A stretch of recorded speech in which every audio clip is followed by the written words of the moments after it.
la mañana de hoy vamos a continuar nuestra travesía a lo largo del libro de Éxodo. La serie la hemos titulado Éxodo, un grandioso libertador. Y el mensaje de esta mañana, como se habrán dado cuenta, va en sintonía con la semana pasada. Y es un encuentro transformador con Dios, segunda parte. De modo que nuestra premisa sigue siendo la misma.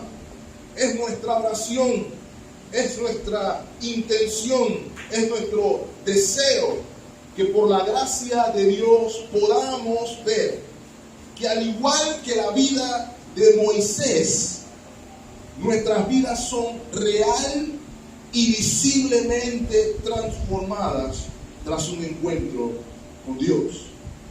Quiero recalcar que aquí lo veremos, que ese encuentro con Dios debe terminar de una manera u otra en una acción de obediencia y fe, porque nos encontramos con el yo soy. La semana pasada pudimos atestiguar, mis amados hermanos, un encuentro con Dios que fue revelador, ¿cierto? Dios rompió el silencio. Dios irrumpió en la historia. Lo hizo de una manera doble. Primero lo hizo de manera visual, a través de la señal de la zarza ardiente, y también porque Él mismo habló. En esta revelación Dios revela algo de su naturaleza, algo de su carácter, algo de sus propósitos, y primordialmente, si lo recuerdan bien, mis amados hermanos, le revela a Moisés su nombre. Solo Dios puede nombrarse, solo Dios puede definirse, solamente Dios puede decir: yo soy el que soy. Y tal como en la antigüedad, el nombre denota carácter, denota la esencia de quién es Dios. Gracias, hermano, como pudimos observar la semana pasada. Y les digo algo, hermanos, yo no creo que Moisés comprendiera toda la revelación de Dios, porque considero, hermano, que es imposible comprender toda la revelación de Dios, porque Dios es infinito. De hecho, vamos a estar toda la eternidad en presencia de Dios y nunca vamos a llegar al final de Dios.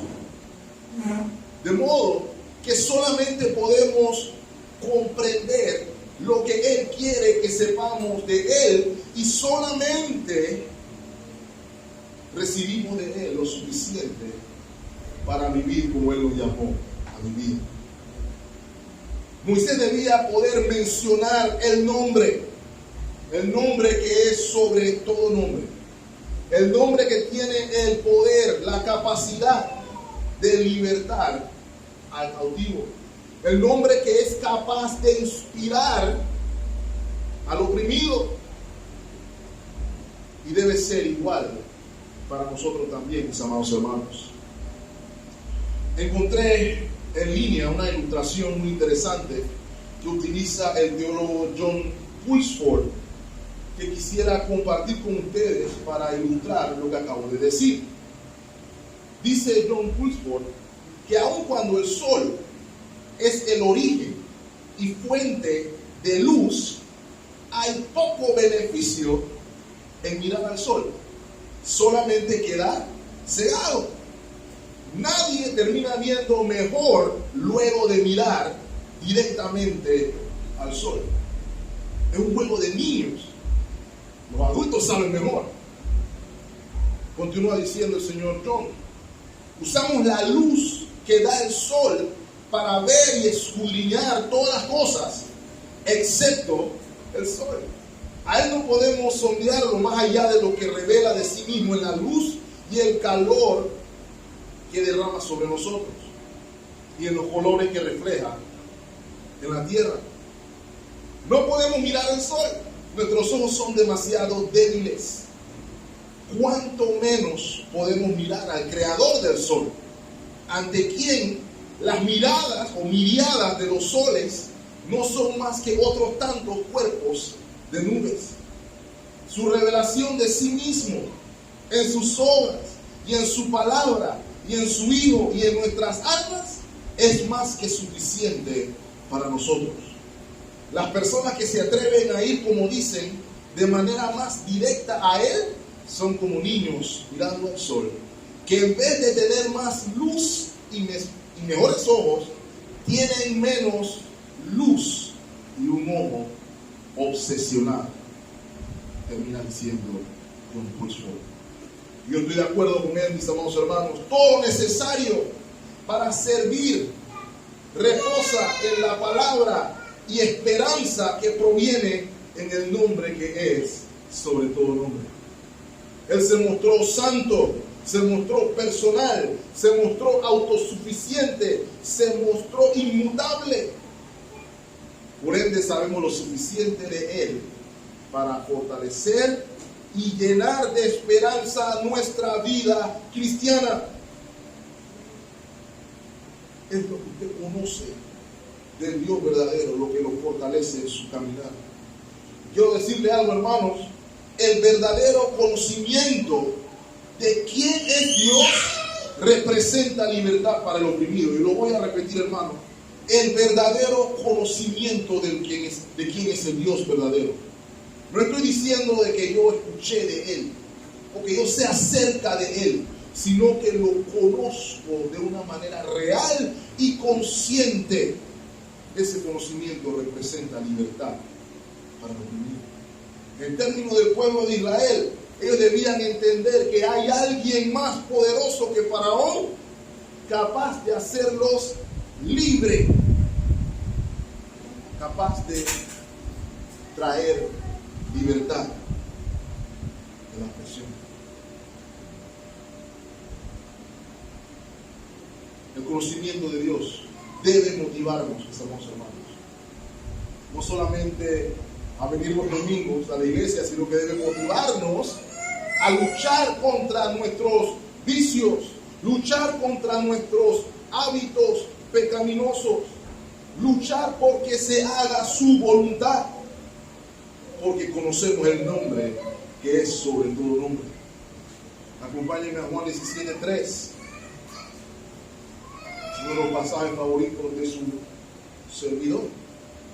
Juan 17:3, noten, y esta es la vida eterna. ¿Qué es, mis amados hermanos? ¿Lo ven ahí? Que te conozcan a ti, el único Dios verdadero, y a Jesucristo a quien has enviado. Nótelo, mi amado hermano, no es saber acerca de, es conocerlo a Él, así como lo vio Moisés en la zarza. Jeremías capítulo 9, versículos 23 y 24 también lo hemos estudiado, mis amados hermanos. Estas son las palabras del Señor por boca del profeta Jeremías. Así ha dicho ¿quién, mis amados hermanos? Jehová. Pongamos atención, dice: no se alabe el sabio en su sabiduría, ni en su valentía se alabe el valiente, ni el rico se alabe en sus riquezas. Y ese versículo es muy profundo, hermano, porque indica todas las cosas que tiende el mundo a encontrar o denominar como éxito. Esta persona es sabia, esta persona es inteligente, esta persona es valiente, esta persona es rica, y tendemos a asociar todas estas cosas con éxito, y lo vemos como inclusive motivo de exaltación, y elevamos a la fama personas que son así. Pero Jehová, el que es, dice otra cosa en el versículo 24, ¿cierto?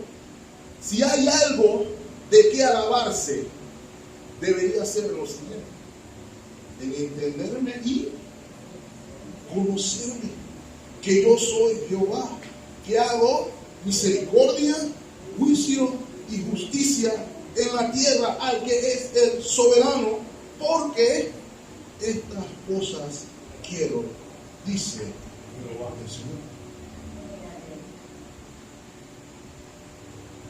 El conocimiento del Dios verdadero es vida eterna. Ahora, hermanos, el encuentro con Dios que tuvo Moisés no solamente fue revelador, sino que el encuentro con Dios implicó comisión. Y creo sinceramente que nuestras lecciones hoy se encuentran precisamente bajo esa comisión. Y solamente hay dos cosas que quiero que vean hoy conmigo, mis amados hermanos, de donde considero el Señor nos enseña, por lo menos esta mañana. Primero, la reiteración de la comisión. La reiteración de la comisión. Y lo segundo, el pasaje nos enseña que hay una delgada línea de la humildad a la incredulidad. Una delgada línea de la humildad a la incredulidad. Permítanme hablarle primero de la reiteración de la comisión. Si se dieron cuenta, hermano, el versículo 16 comienza con una palabra cortita, 2 letras, B, coma. ¿Ok? Esto se da luego, mis amados hermanos, de advertir a Moisés que se quitara las sandalias, luego de que el Señor revelara sus propósitos como libertador. Esta es la segunda vez que escuchamos al Señor decirle a Moisés, ve, porque la primera vez la vimos en el versículo 10 del capítulo 3, ¿recuerda? Ven y te enviaré a liberar a mi pueblo. Y noten, hermanos, a cada una de las respuestas de Moisés en este intercambio, porque si se dan cuenta, desde que comenzó el capítulo 3 hasta donde hemos llegado, Moisés está hablando con Dios en la zarza. Una conversación larga y tendida, por lo que podemos observar. De hecho, al principio Moisés tenía miedo de que el Señor viera su rostro. Ya para el final, ya hasta habla y contradice y discute con Dios. Eso lo vemos en este periodo. Pero hay una reiteración en este intercambio constante. No importa qué diga Moisés, la respuesta es ve. La respuesta siempre es ve.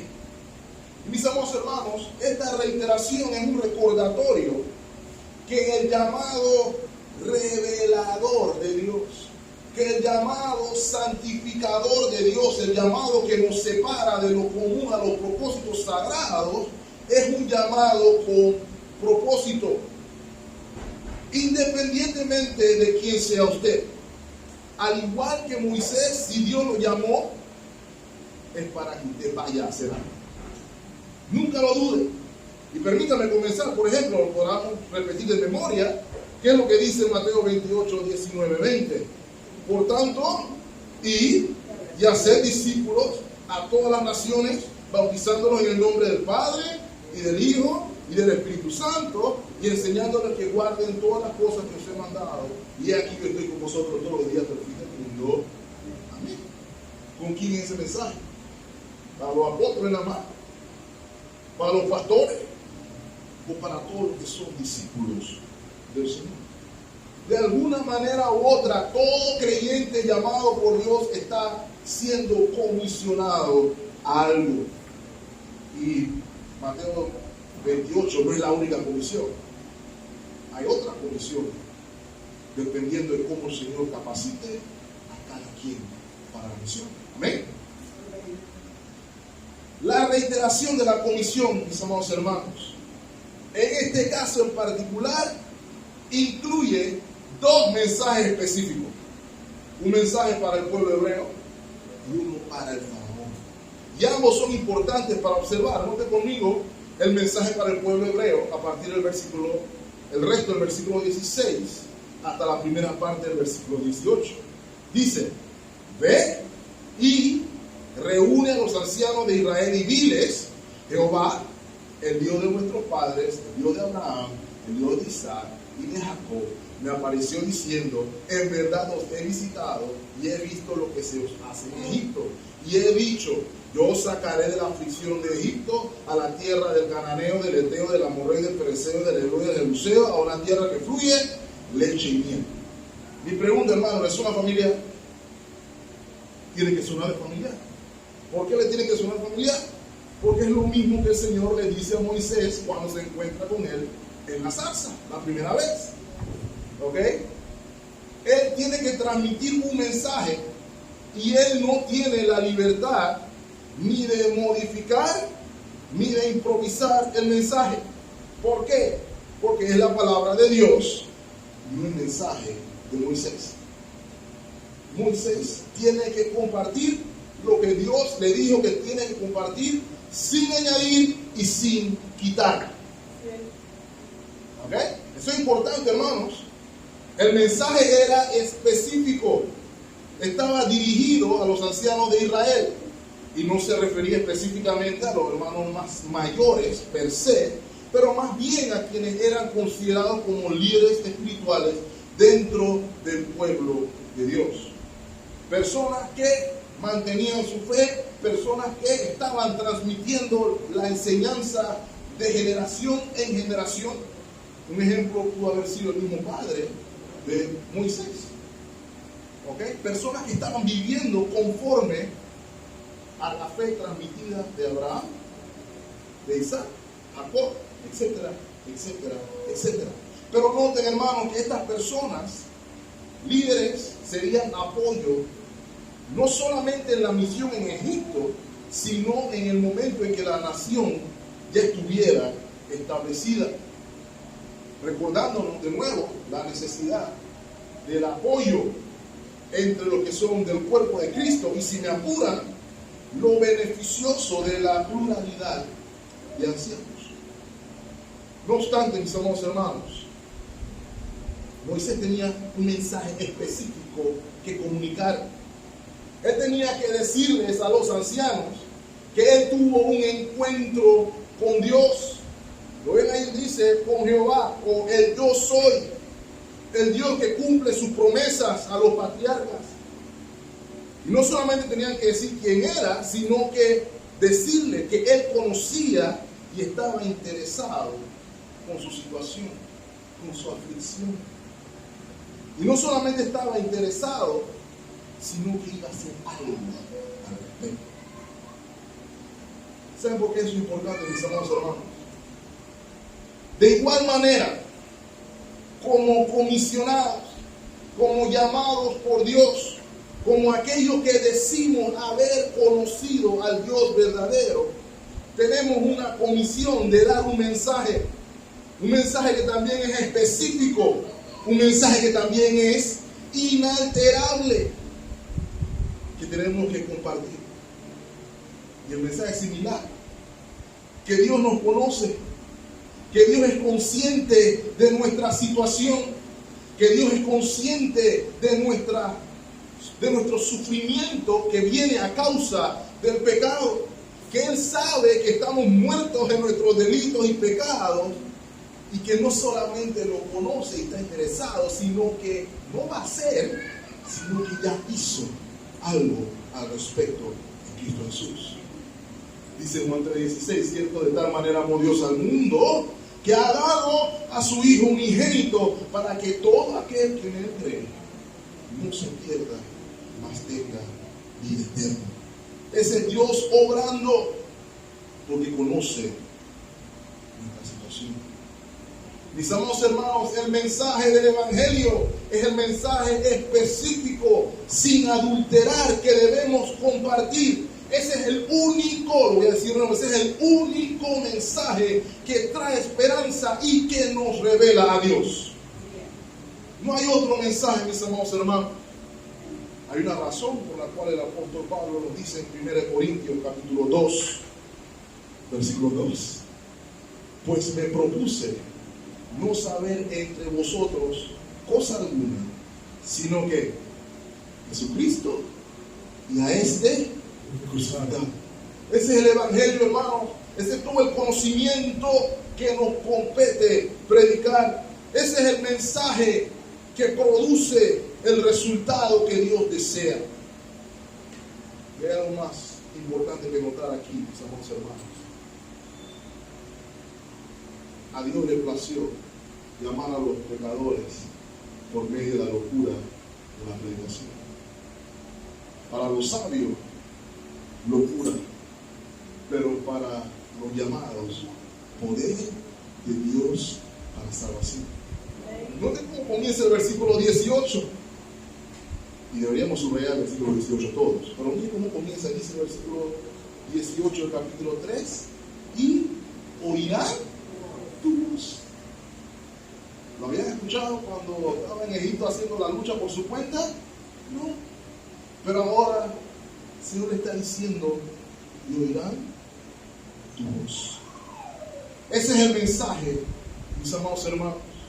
Creo que es importante recalcar eso porque en nuestra sociedad, algunas de nuestras iglesias hemos dicho que este mensaje no es suficiente, que hay que agregar cosas, que hay que añadirle cosas para hacerlo más atractivo al mundo. Mis amados hermanos, el mundo tiene que saber que el problema más grande que tiene se llama pecado. Y que solamente hay una esperanza y es Cristo Jesús. No podemos darnos el lujo de adulterar el mensaje para hacerlo más moderno. Porque el mensaje no es nuestro. El mensaje es de Dios. Y Él dice que debemos decir. ¿Amén? El segundo mensaje parte a partir de la segunda parte del versículo 18. El mensaje a Faraón. ¿Ok? Y noten, dice la segunda parte del versículo 18. E irás tú, de nuevo, ve, y los ancianos de Israel al rey de Egipto, y le diréis, note, Jehová, el Dios de los hebreos, nos ha encontrado. Por tanto, nosotros iremos ahora camino de ¿cuántos días, hermanos? 3 días por el desierto para que ofrezcamos sacrificios a Jehová nuestro Dios. Ahora, hermanos, antes de ir un poquito más adelante, quiero que noten algo que es poderoso. Este versículo, al leerlo, hermano, yo me quedé ahí un buen rato, porque este versículo dice mucho. Es un mensaje al faraón, pero dice mucho acerca de la vida del creyente. Noten el poderoso testimonio que deben tener los creyentes. El Señor Jehová, noten ahí dice, nos encontró. Ese nos encontró es fundamental, hermanos, porque ese verbo denota que la acción primordial tiene su origen en Dios. Él vino al encuentro de ellos. Dios se encontró con su pueblo. Y aquí vemos nuestra premisa de nuevo, mis amados hermanos. Una vez que Dios viene al encuentro con su pueblo, algo tiene que pasar. Algo se tiene que transformar. Lo dice clarito aquí. Él, Jehová, Dios de los hebreos, nos ha encontrado, punto y coma. Por tanto, ¿lo ven ahí? Por tanto, como Él nos encontró, algo pasó. Como Él nos encontró, por tanto, y mis amados hermanos, si Dios lo encontró a usted, tiene que haber un por tanto. Y ese por tanto aquí es un llamado al servicio y a la adoración. Eso no fue lo que dijo, lo iban a decir los ancianos y Moisés. Nos ha encontrado, por tanto hemos de ir camino 3 días al desierto a rendir tributo de adoración. Esa debe ser la vida del creyente, hermanos. ¿Qué dice Romanos capítulo 12, 1? Luego de Pablo estar describiendo en Romanos la gracia del Evangelio y cómo Dios en Jesucristo se encontró con los hombres, dice Romanos 12:1, a la respuesta del ciudadano que escucha el mensaje. Así que, hermanos, os ruego por las misericordias de Dios, que sigue ahí, hermanos, presentéis vuestros cuerpos como un sacrificio vivo, santo y agradable a Dios, que es vuestro culto racional.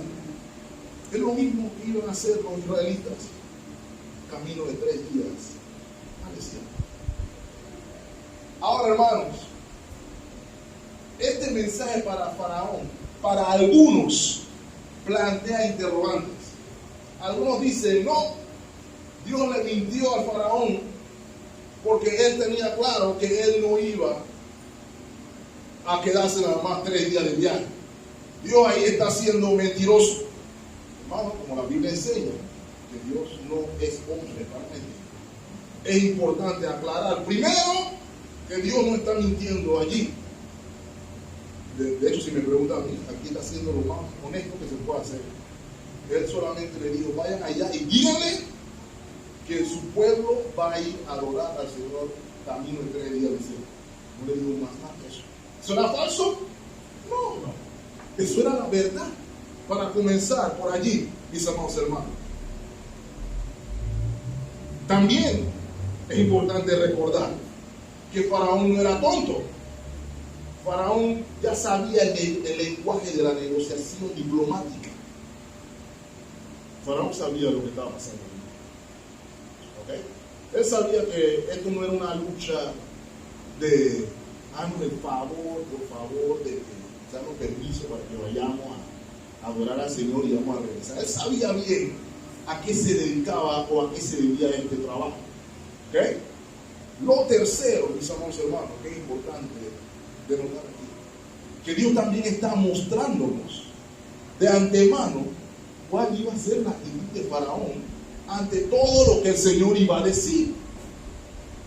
Pero ¿saben qué es lo que tendemos a obviar, mis amados hermanos? Aquí el tema no era cuántos días iban a salir. Nos quedamos distraídos con eso.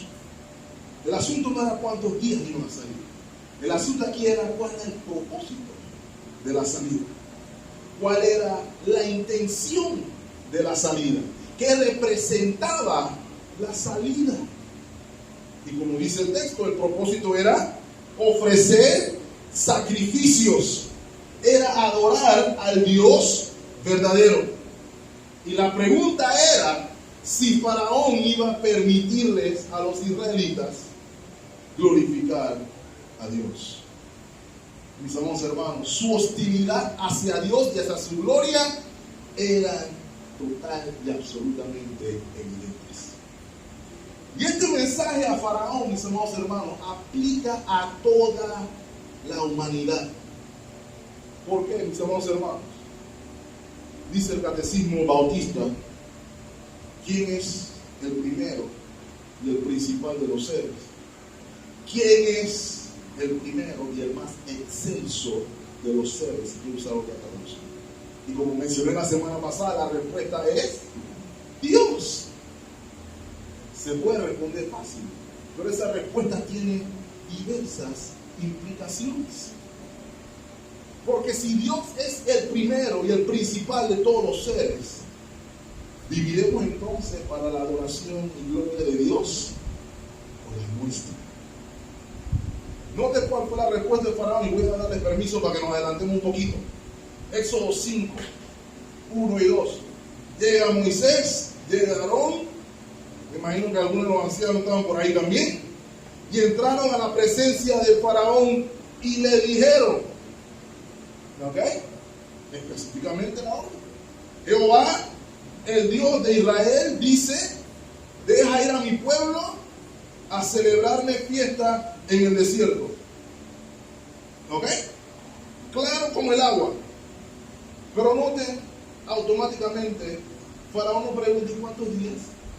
¿Y cuándo van a regresar? Como vimos con Artajerjes, ¿cierto? ¿No? Miren lo que dice el versículo 2. Y Faraón respondió, ¿y quién es Jehová? Y noten, la pregunta no es quién es Jehová, porque no sabía si había un Dios que se llamaba así, sino que quién es él para decirle a él qué tiene que hacer.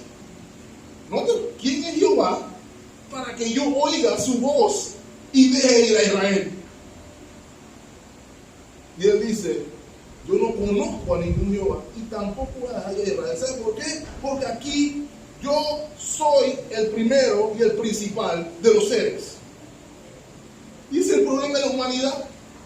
Desde el día 1, ¿quién es el primero y el principal de los seres? Todos sabemos la respuesta, pero en nuestro subconsciente nosotros queremos ser el primero y el principal de los seres. Pero Él es el primero y el principal por la sencilla razón de que de Él proceden todas las cosas. De usted no procede nada, solo pecado. Porque en Él vivimos, nos movemos y existimos. Porque Él fue el primero en mostrar gracia. Porque Él fue el primero en mostrar amor. Y ahora la pregunta para reflexión, hermano.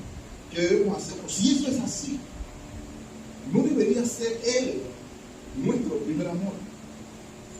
¿No debería ser Él el primero en nuestros pensamientos? ¿No debería ser Él el mayor bien que anhelamos? Si Él es quien es, esa debería ser nuestra respuesta. Pero ¿saben qué pasa, hermano? A veces respondemos como los necios y a veces respondemos como Faraón, que ignora la obviedad claramente visible. Miren lo que dice Jeremías 4:22, hermanos. Porque es importante este mensaje a Faraón, hermanos. Jeremías 4:22 dice: porque mi pueblo es necio, es la palabra que usa el Señor, y a qué le atribuye la necedad, no me conocieron. Son hijos ignorantes y no son entendidos, sabios para hacer el bien, para hacer el mal, pero hacer el bien no supieron. Y esa necedad de ignorar a Dios tiene terribles consecuencias, como dice Romanos 1, porque ese pecado no tiene excusa. Dice también Romanos que la paga del pecado es muerte. No obstante, mis amados hermanos, a la ira de Dios es vida eterna en Cristo Jesús. Este sería el mensaje para el Faraón, y es el mensaje que debemos dar, el mensaje del Evangelio. En Cristo Jesús hay perdón. Hemos de reconocer quién es el primero y el más excelso de los seres. Así lo fue como cantó Moisés más adelante en el capítulo 15. ¿Quién como tú, excelso en loores, hacedor de maravillas? Pero nosotros tenemos una teología donde decimos: tú eres lo máximo, tú eres el hombre, tú eres lo mejor. No es de extrañar que nos cueste tanto reconocer quién es el primero y el principal de los seres. Este sería el mensaje de Faraón, mis amados hermanos. Ahora, noten qué grande es Dios, porque aquí también se nos muestra el carácter de Dios. Él le va a decir a Moisés todo lo que va a pasar antes de que pase, ¿cierto? El Señor va a manifestar la respuesta de Faraón antes de que Faraón la dé. Versículos 19 y 20. Mas yo sé que el rey de Egipto no dejará ir sino por mano fuerte. ¿Ven ahí? Versículo 20. Pero yo extenderé mi mano y heriré a Egipto con todas mis maravillas que haré en él, y entonces os dejará ir. No revela eso el carácter de Dios, hermanos. Dios sabe de antemano lo que sucederá. Él le está diciendo toda la historia. El pueblo creerá, los ancianos iban a creer, Faraón no iba a aceptar, y le dice las plagas que iban a venir. Todo esto con la intención de glorificarse con poder. ¿Sabe por qué, hermanos? Porque cuando usted se siente que no puede más, que su fuerza se acaba, usted recuerda las maravillas que Dios ha hecho, sus señales y sus prodigios, y usted encuentra de nuevo tranquilidad, que esto no depende de mí, la salvación es de Señor. Dios no tiene un plan B. Él no está reaccionando a las circunstancias, sino que las conoce, y no solamente las conoce, sino que las predetermina, aun cuando a muchos no les gusta eso. Voy a darle un ejemplo. Isaías 46, versículo 8. Acordaos de esto y tened vergüenza, volved en vosotros, prevaricadores, acordado de las cosas pasadas desde los tiempos antiguos. Y aquí viene la parte que quiero que ponga atención. Porque yo soy Dios y no hay otro Dios. Y nada, lo primero hay que decir, nada hay semejante a mí. Él está a otro nivel. Y aquí voy a explicar por qué. Versículo 10. Que anunció lo por venir desde cuándo. Cuando lee el periódico al día siguiente. Desde el principio y desde la antigüedad. Lo que aún no era hecho. Y que dice: mi consejo permanecerá y haré todo, no alguna de las cosas que quiero, todo lo que quiero. ¿Saben por qué yo defiendo esto, hermano? Porque hay algunas personas que dicen que hay cosas que Dios no puede hacer, pero Dios hace lo que Él quiere, y el hecho de que Él hace lo que Él quiere es bueno para mí, porque si Dios no fuera soberano, ¿cómo yo sé que Dios me puede salvar? ¿Se ha hecho esa pregunta? Si Dios no puede hacer todo lo que quiere, ¿cómo yo sé que Dios no me puede salvar? ¿Cómo yo sé? ¿Cómo puedo tener fe en eso? Por eso entonces se afirma la fe que Él dice: yo digo lo por venir desde el principio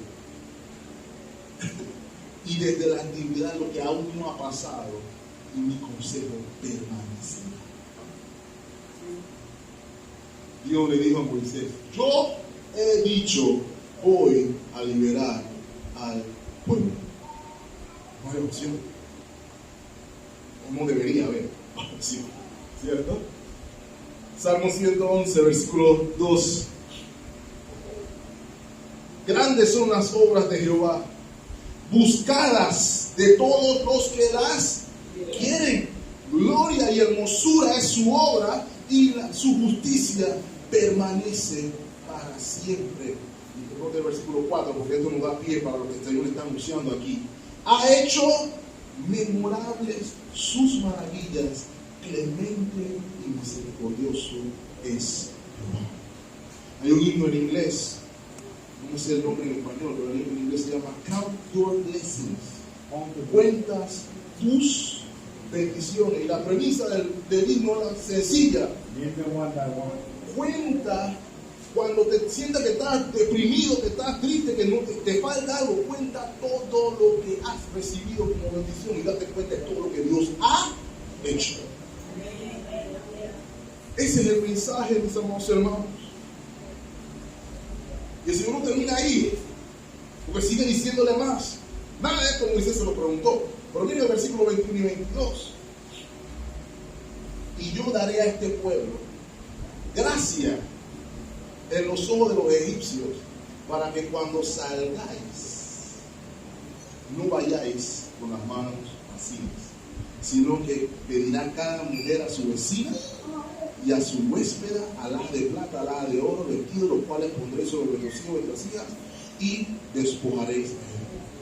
Ahora, de nuevo, aquí también sale no mal pensado y dice: no, mira, Dios le estaba diciendo que le fueran a robar a los egipcios. Eso no es lo que Dios le decía, pero tampoco. No de la parte, Dios puso gracia en los ojos de los egipcios. Pregunta número 1. Punto número 1. Punto número 2. ¿Quién robó a quién? ¿Bajo qué trabajo y bajo qué sudor y bajo qué opresión los egipcios lograron producir lo que produjeron? Ellos le estaban pagando salario mínimo a los hebreos.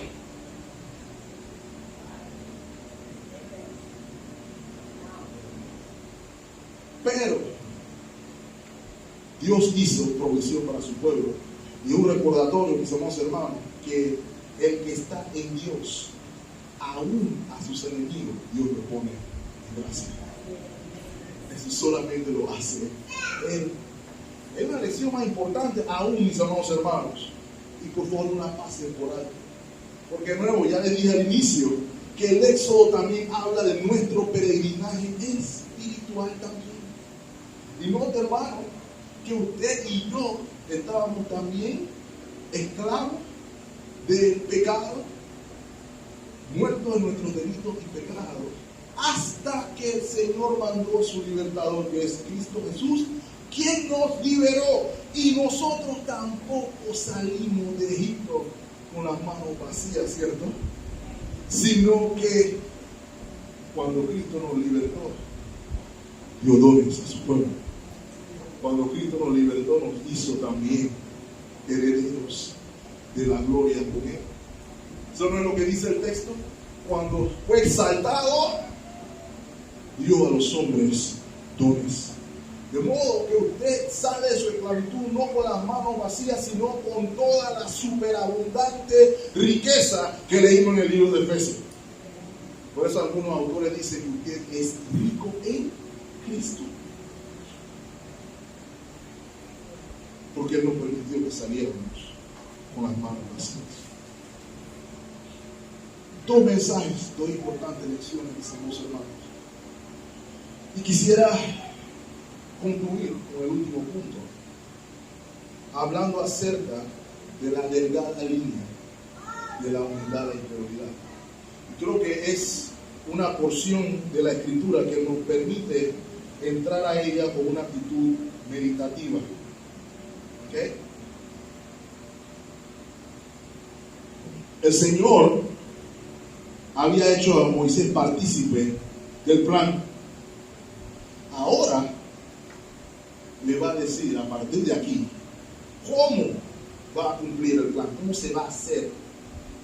Y vamos a notar aquí, mis amados hermanos, que cuando Moisés comienza a responder a partir de aquí, algunos lo ven inclusive antes, yo lo veo a partir de aquí, hay un cambio de actitud en Moisés. El versículo 1, todo lo que yo les acabo de leer y que muchos de ustedes dijeron amén, Moisés lo escuchó y la respuesta de Moisés no fue amén. Curiosamente, ¿verdad? Dice el versículo 1, entonces Moisés respondió diciendo, he aquí que ellos no me creerán ni oirán mi voz, porque dirán, no te ha parecido. Ahora, hermanos, antes de que le caigamos a Moisés en la yugular, le vamos a caer. Notemos, porque nosotros también tendemos a usar nuestras circunstancias para cubrir nuestra incredulidad también. Porque Moisés todavía podría decirle a todo lo que le vamos a decir, ya actuaste mal. Él podría mirarnos a la cara y decirnos, hey, ustedes no estaban ahí. Porque cuando yo fui a decirle a mi gente, ahora en el momento, ellos no me creyeron. Ninguno me creyó. ¿Por qué me iban a creer ahora que yo regreso diciéndole a alguien se me apareció en una hierba? Ahora sí hagan lo que le estoy diciendo. Ese podría ser el argumento de Moisés. Pero ¿cuál es el problema? Que el argumento de Moisés entra en el peligroso territorio de contradecir la palabra de Dios. ¿Ok? Vean el versículo 1. He aquí, ellos no me van a creer, ni me van a oír mi voz, y me van a decir no me ha parecido. ¿Qué versículo le dije que subrayaran hace un momento? El versículo 18, ¿cierto? ¿Qué dice la primera parte del versículo 18? Ellos van a oír tu voz. ¿Lo ven ahí? Moisés escuchó Dios decirle, prometerle, ellos van a oír tu voz. Y Moisés responde en el capítulo 4, versículo 1, ellos no me van a oír. Hermano, esa es una peligrosa situación en la que encontramos. ¿Okay? Porque ya eso no suena a humildad, sino que eso suena ya a incredulidad. Eso es lo que está pasando allí. Quiero hablarle, hermano, recordarle que hay una delgada línea entre la humildad y la incredulidad. Hay un problema serio aquí. ¿Cuál fue la palabra de la serpiente cuando llegó al huerto? Con que Dios ha dicho. Adán y Eva tenían instrucciones claras del Señor. Y la serpiente dice, porque Dios dijo. Así que Dios dijo, poner en duda o inclusive contradecir lo que el Señor ha dicho es un problema severo. Y algunos cristianos modernos lo hacemos. Decimos, tengo que incluir ahí, a veces también lo hago. La Biblia dice esto, pero Dios es bueno, así que Él no va a chance de hacer lo otro. Eso, hermanos, es incluir. Aplíquelo en el área que usted quiera. En el área que usted quiera. Ahora mismo, hermanos, hay algo que están llamando un avivamiento en Auburn, y yo no voy a entrar a criticar el avivamiento, pero estoy viendo un movimiento raro de iglesias de diferentes denominaciones, inclusive bautistas, que están afirmando cosas que Dios toda la vida ha dicho sobre sí. Dios dijo que la homosexualidad es pecado, pero Dios dijo que las relaciones sexuales son para el matrimonio, pero todo el mundo lo está haciendo. Eso es lo que está pasando en la noticia, en la televisión. ¿Sabe cómo se llama eso, hermano? Incredulidad. Porque Dios habló. Así es sencillo. El hermano pastor no se lo puede poner de otra manera. Y piénselo en cualquier área que usted se sabe el versículo bíblico que dice, no haga eso, usted lo hace, usted está siendo incrédulo. ¿Ok? O sea que lo mejor de esto, hermano, ¿cuál fue la respuesta del Señor? El Señor no respondió con llama de fuego y azufre. Probablemente yo lo hubiera hecho. Pero gracias a Dios yo no soy Dios. ¿Eh? Él le respondió con gracia. ¿Se dieron cuenta de eso, mis hermanos y hermanos? Dios no argumentó con él, sino que le da un remedio para la incredulidad. Y también nos da una lección a nosotros. ¿Ok? Y es lo que quiero mostrarles en estos minutos finales. Hay un instrumento contra la incredulidad. Versículo 2. Y Jehová dijo, ¿por qué no me crees lo que te estoy diciendo? Eso no fue lo que dijo, ¿cierto? ¿Qué es esto que tienes en tu mano? Y él le respondió, una vara. ¿Okay? Y la vara aquí es un símbolo, mis amados hermanos. A veces la vara es un símbolo de alianza, como vemos en el Salmo 23, vara, callado. El bastón aquí es un símbolo de alianza, sin duda alguna, un instrumento común entre los pastores. Pero aquí no es el énfasis la alianza, sino que es un símbolo del poder de Dios. De hecho, más adelante se va a conocer la vara como la vara de Dios. ¿Okay? Y el punto es que podamos ver qué es lo que Dios es capaz de hacer con algo común y trivial. Ese es el principio, mis amados hermanos. Y a veces es curioso cómo nos cuesta creer lo que Dios es capaz de hacer. Aun cuando ya se reveló, aun cuando ya se mostró como que Él es, a veces nos cuesta creer lo que Dios es capaz de hacer. Cómo Dios puede usar algo común y ordinario para propósitos extraordinarios. ¿Sabe cuál es la evidencia mayor de eso? Mírense en el espejo. Mire de dónde lo sacó el Señor y mire dónde está usted hoy. Más común y ordinario que usted y yo no se podía hacer, pero en las manos de Dios no es imposible.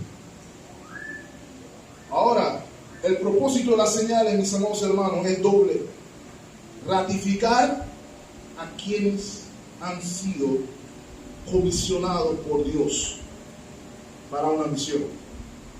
Las señales no son caprichos, no son despliegues de poder como en algunos lugares hacen, sino que tienen un propósito de mostrar en un momento de la historia quién fue enviado por Dios, quién hablaba de parte de Dios. Quiero recordarles, mis amados hermanos, que ya Dios nos habla por medio de la más grande señal jamás enviada. ¿Ok? Lo digo como advertencia, porque también en nuestro día está esa tendencia de que queremos ver señales. Si no, ni Dios me soy ya también, ¿cierto? Una generación que quería ver señales del cielo. El Señor le dijo que iba a dar una señal, una de las que yo quería. ¿Se acuerdan qué señal era? Lucas, la señal de Jonás. Esa fue la señal que el Señor prometió. La única señal que Dios está dando hoy, mis amados hermanos, es Cristo crucificado y Cristo resucitado. Así como Jonás tuvo 3 días en el vientre del pez, el Señor estuvo 3 días en el sepulcro hasta que Cristo la muerte venció. Es una señal. No hay otra señal, mis amados hermanos. Pero ¿saben qué otra lección hay, hermanos? Note, Dios no le está pidiendo a ninguno de ustedes, mis amados hermanos, que compre un palo y que ande caminando con un palo. Dios no le está pidiendo a usted que divida el mar rojo. Dios no le está pidiendo a usted que haga caer pan del cielo. Él quiere que mostremos a otros lo que Dios hace en nuestras vidas por su poder. Eso es todo. Y aquí vemos las señales, mis amados hermanos. Hay debate con las señales. Algunos consideran que las señales solamente significan, Dios está diciendo, Él es el ungido. Y es cierto, las señales están diciendo que Él es el ungido. Pero también le he dicho a la iglesia, mis amados hermanos, que el Señor no siempre o no obra caprichosamente, sino que Él muestra cosas a su pueblo. Noten la primera señal, por ejemplo. Él le dijo, echa la vara. Él le dijo, versículo 3, échala en tierra, la vara. Y se hizo ¿qué cosa? Una culebra, probablemente una cobra. ¿Y qué es lo que hacía Moisés alrededor de la cobra? No, de que eso es importante. Moisés salió corriendo de la serpiente. ¿Ok? Probablemente hubiera hecho lo mismo también. ¿Ok? Versículo 4. Entonces dijo Jehová a Moisés, extiende tu mano y tómala por la cola. ¿Lo ven ahí? De nuevo, voy a repetirlo. Extiende tu mano y tómala por la cola. Levanten la mano los que pudieran obedecer directamente. No tiene que levantar la mano. Pero ese era el punto.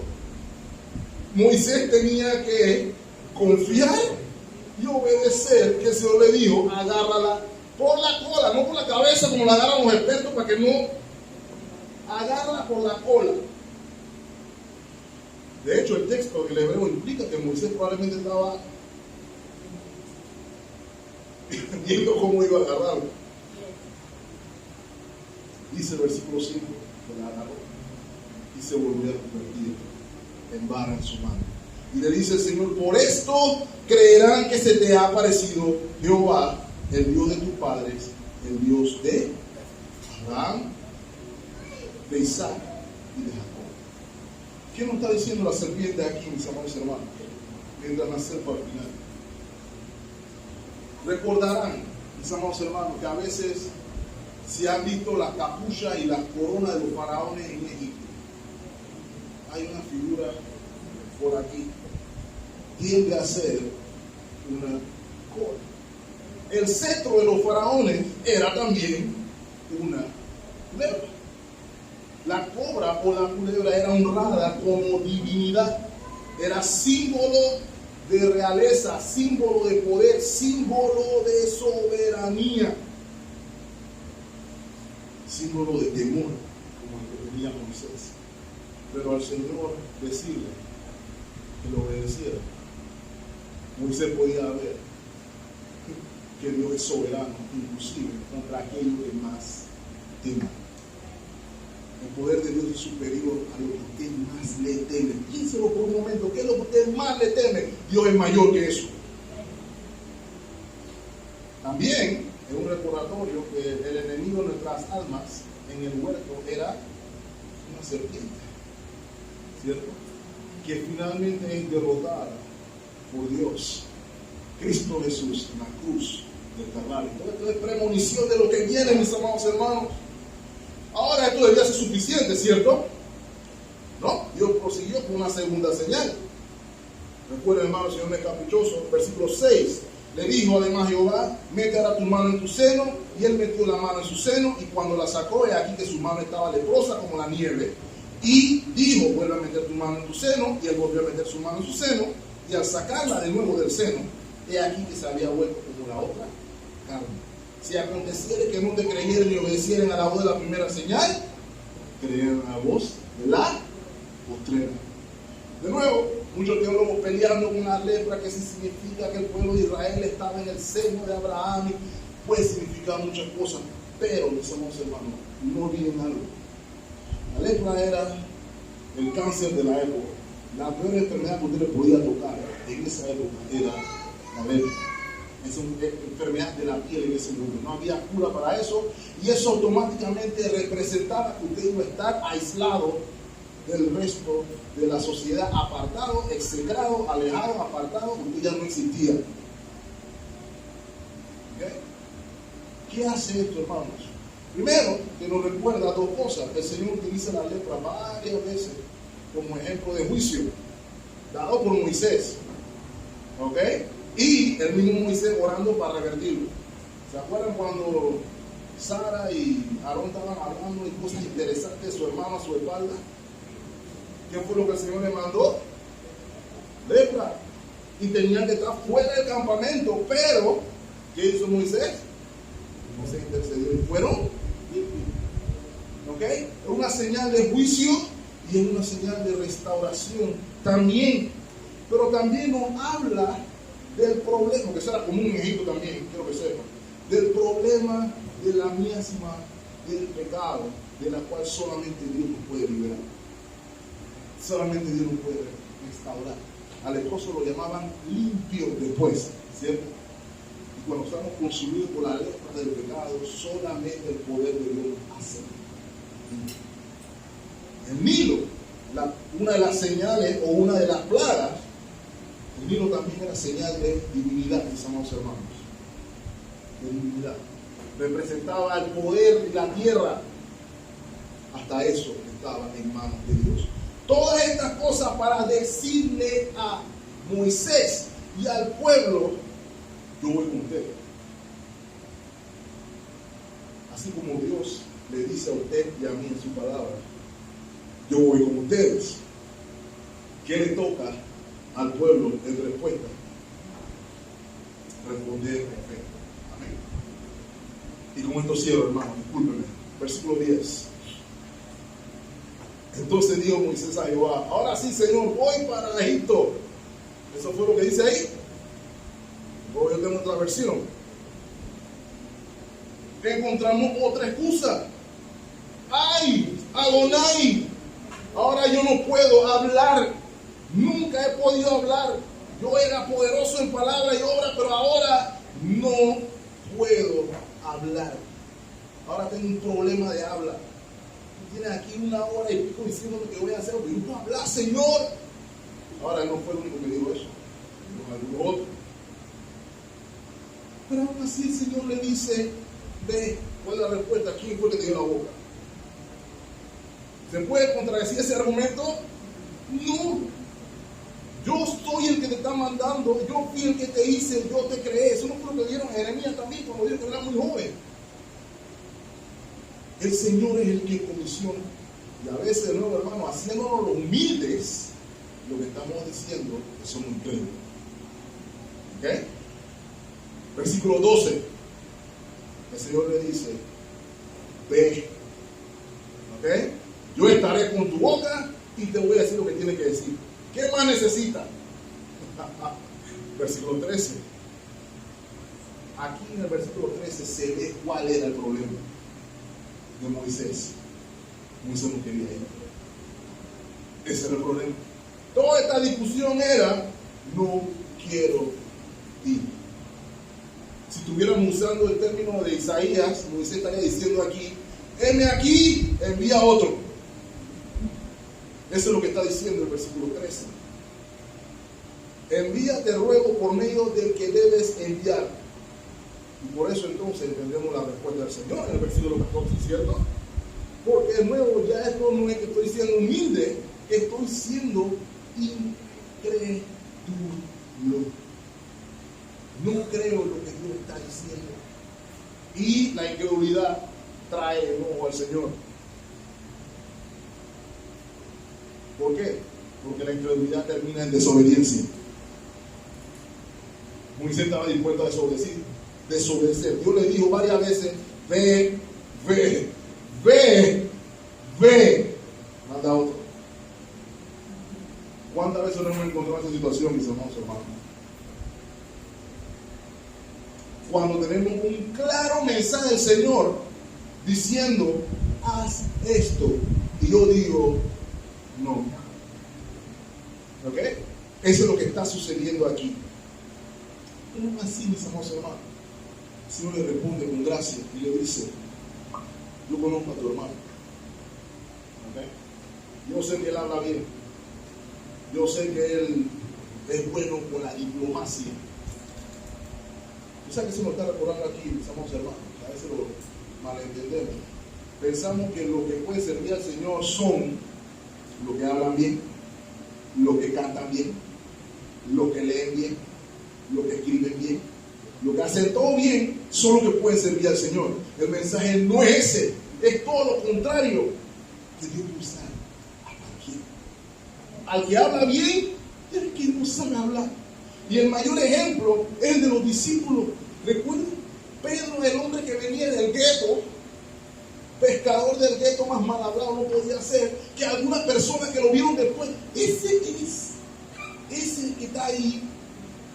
Pues yo sé que él no sabía ni hablar, ni a milagros sabía leer. ¿Cómo él está hablando así del poder de Dios? Porque no es él, sino Cristo en él. Por eso, el creyente, cuando recibe la vocación de Dios para lo que el Señor te llama, mi respuesta debe ser: voy a confiar y voy a obedecer. Cualquier otra cosa, mis amados hermanos, va a terminar en desobediencia por incredulidad. El Señor le dice, hablándolo del mensaje profético: ¿cuál es el mensaje profético? Él hablaría, o él sería como Dios para Aarón, y Aarón sería como Moisés para el pueblo.